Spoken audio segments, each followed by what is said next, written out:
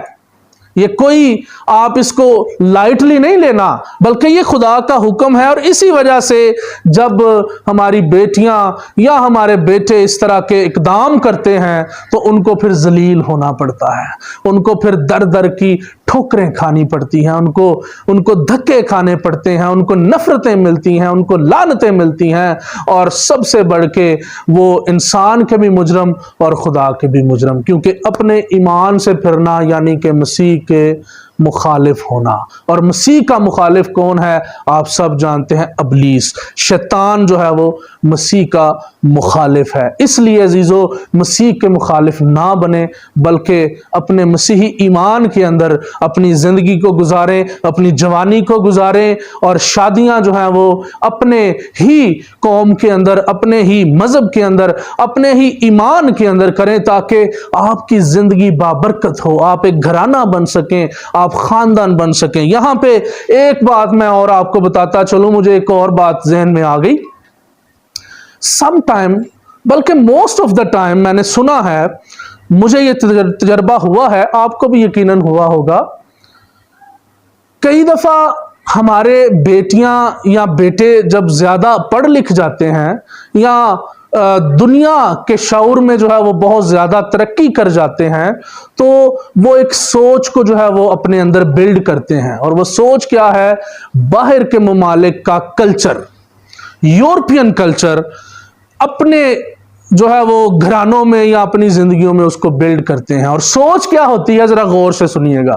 سوچ یہ ہے کہ اگر کسی لڑکی کا کسی غیر مذہب یا غیر قوم کے ساتھ تعلق قائم ہو جاتا ہے، وہ پیار اور عشق محبت میں پڑ جاتے ہیں، تو سوچ کیا ہے کہ جی ہم دونوں اپنے اپنے مذاہب میں رہیں گے، آپ اپنی عبادت کرنا، میں اپنی عبادت کروں گی.